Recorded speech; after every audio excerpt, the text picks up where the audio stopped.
Good evening, everybody. I'd like to thank everybody, especially the Sport Hall of Fame, for nominating me. It's a great honor. One person I really would like to recognize is Bob Montgomery.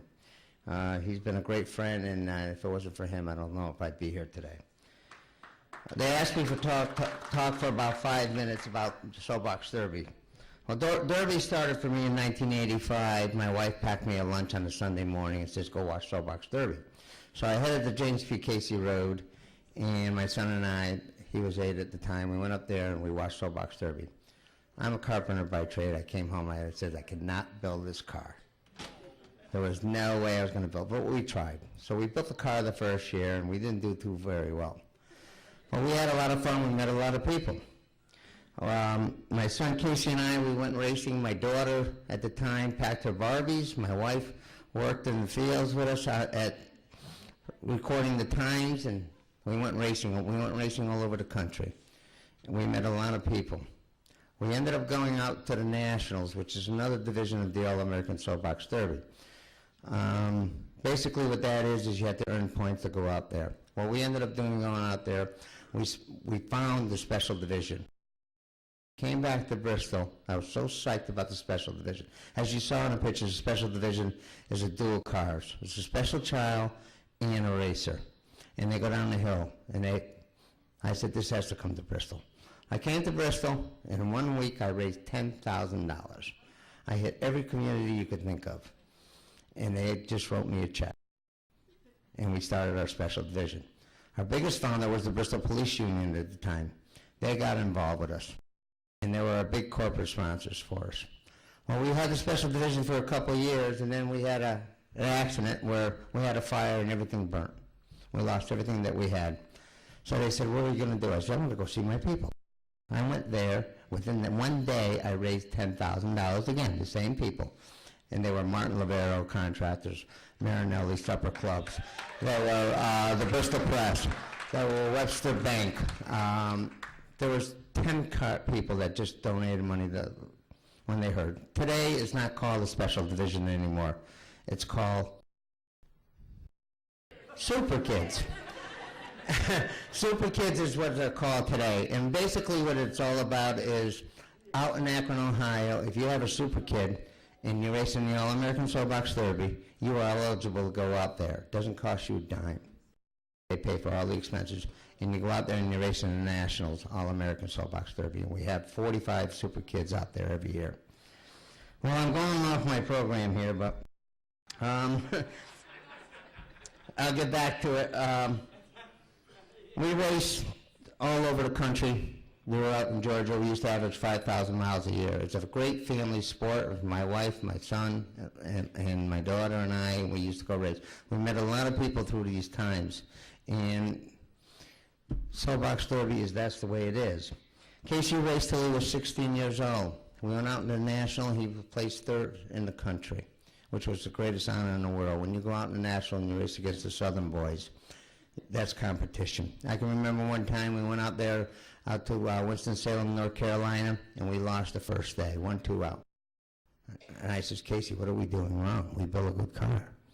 I says, you have to go over there and talk to the Southern boys. The Southern boys didn't talk to the Northern boys. Well, old Casey just snoozed it over there, 9 years old, and sat by there and looked. I gave him a camera, said, take pictures of the cars. Do something. Well, we went back to the hotel that night, brand new hotel. We had the tools out, and nobody slept on the bed because the car was there. We were tearing it apart. By the end of the 3 days, we ended up placing 3rd, and we did phenomenal. But that was great family sport. It's a great thing going on, you know. And when Casey retired at 16, he didn't retire from Soapbox Derby. He became the pit crew for my daughter, Carly LeBlanc. Meanwhile, I was a race director, and every time it was time to put my daughter in the gates, and it used to be just dads that put kids in the gates. And I said, no, we're going to change it. You go put your daughter in the gate, your sister in the gate. And we changed the lifestyle of it. And he would put her in the gate, and they would say, where are you? And I was helping another kid. I was doing something else helping another kid. During my career, after being president of the Soapbox Derby and involvement with Special Division, I moved on to be an assistant regional director through Akron, Ohio. And after that, I decided, they asked me if I'd be a regional director. I used to cover from Pennsylvania, New York, Long Island, Massachusetts. I took that organization that had 3 areas to 13 areas. The All-American Soapbox Derby got involved with the NASCAR, and NASCAR got involved, and they started giving out 20 cars to different areas all over the country. And this is one story that really hits my heart. And it was out in Flushing Meadow, New York. Home Depot donated 20 cars, and that was my area. So I went down there one weekend with my friend Jim Aythorne, which is my assistant regional director. And we went down there to the Girls Club and Boys Club. They had 20 cars. 20 different families showed up. It was amazing.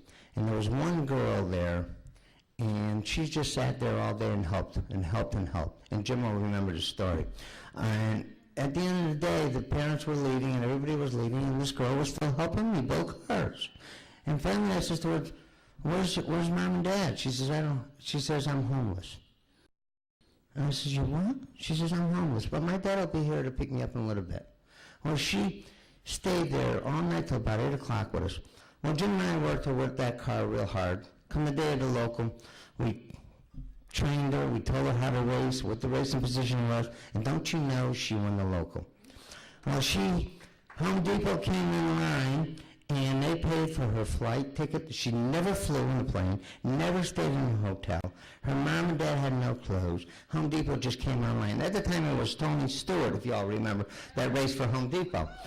And he just took her when she came to Akron and had her for the whole day. And this is something that a little girl will always remember all her life. It was amazing. I know he changed her life. And I kept in contact with her for a couple of years after that. We lost that. But that's what Soapbox Derby is all about. Somebody taking each other. Am I talking too long? Did the light go on or something here? Huh? Okay. I guess I got to wrap it up. But I'd just like to say thanks to, well, I'm on page 5. I'm moving around along here pretty good. I also got involved, I want to tell you a story. I got involved with the Correctional Center out in Middletown, which is a youth program, for adolescent kids. 5 years ago, I was approached by out there to go and put on a race at the Correctional Center. Well, I went into the Correctional Center, and if you can picture your eyes, kids keep their pants down to their ankles, and they walk around like so. And here I am talking about Soapbox Derby. I was not getting nowheres like I'm not getting nowheres over here. They were looking at me, okay? But I said to myself, what am I going to do to change this program? So I said to the kids, listen, there's no radio in this car. You can't steal anything. Just try it. And I brought this little kid in there. And since then, for the last 5 years, we've been putting on an All-American Soapbox Derby in Middletown Correctional for the youths, and it's been a great program. We've been able to take some of the kids out to other races, and I think that's phenomenal, you know what I'm saying? Yeah. And it's a good thing because they don't have homes, they don't have parents, and we're just part of it. So, I'd just like to say thanks to everybody, especially the Martin Lavero tables, and all my friends. I have friends here from Massachusetts today, Naugatuck, which are our Soapbox Derby people, There's so many people to thank, but especially I'd like to say thanks to my son, and there's a lot of people. I resigned as a regional director, and I'm going to stay involved in Vista Soapbox Derby to bring it back. And I want to say thanks to Kelly for putting up with Soapbox Derby, and I was fortunate to find out yesterday I had to stay involved for a while because my son and his fiancée are going to have a baby, so I'll have to wait for a while. Congratulations. Thank you.